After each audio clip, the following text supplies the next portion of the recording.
Pleasure to work with dozens of land teams now.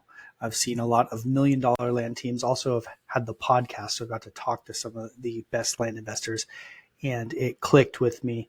The main difference between someone making 100 grand, a couple $100,000, and someone making millions of dollars per year is their sales team, their acquisitions.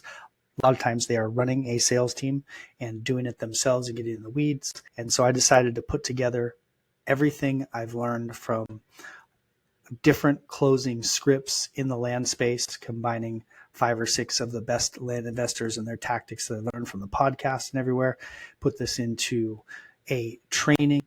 And the first part of this training, how you as a coach need to operate to get a sales team that's closing and crushing deals.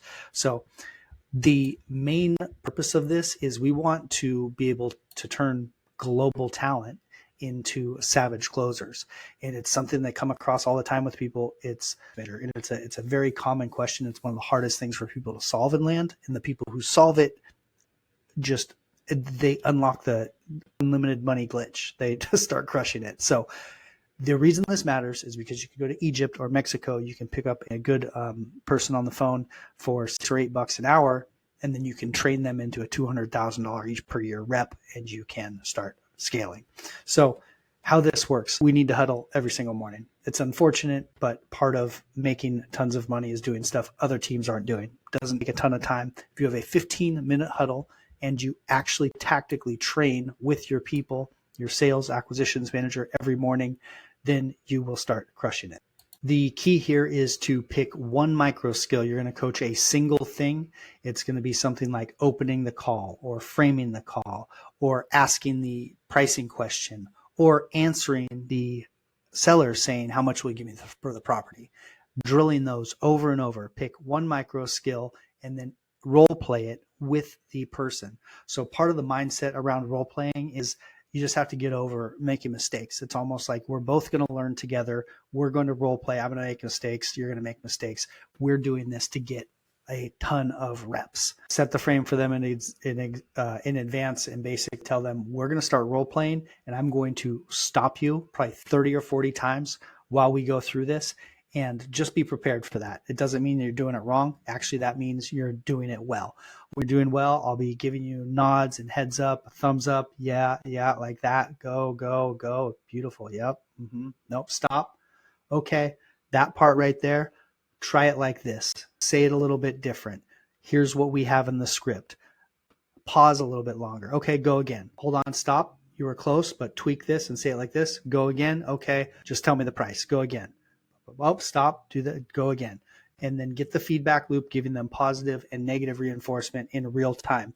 The reason that we do it like this is that it gives instant feedback. The OODA loop is something invented by Boyd, the fighter pilot, in I think World War II or something.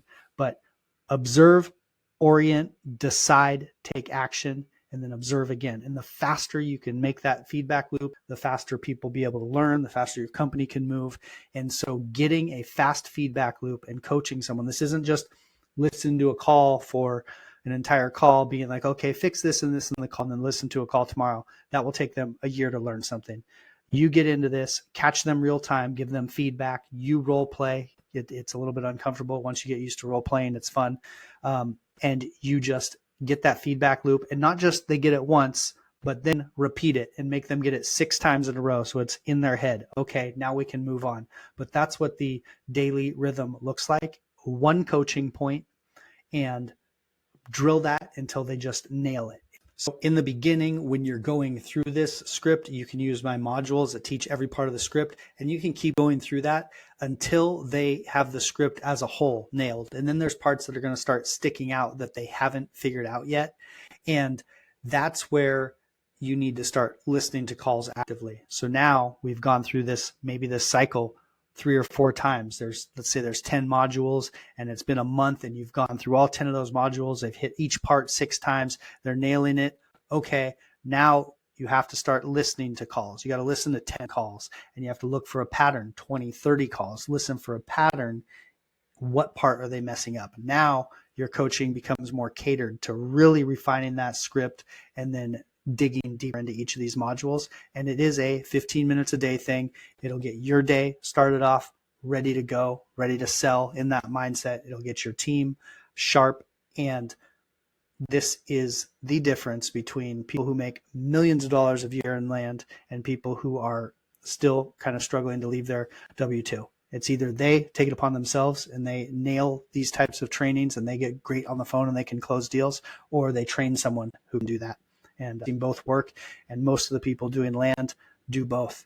The people with the big land companies, they're closing deals themselves and they are training actively.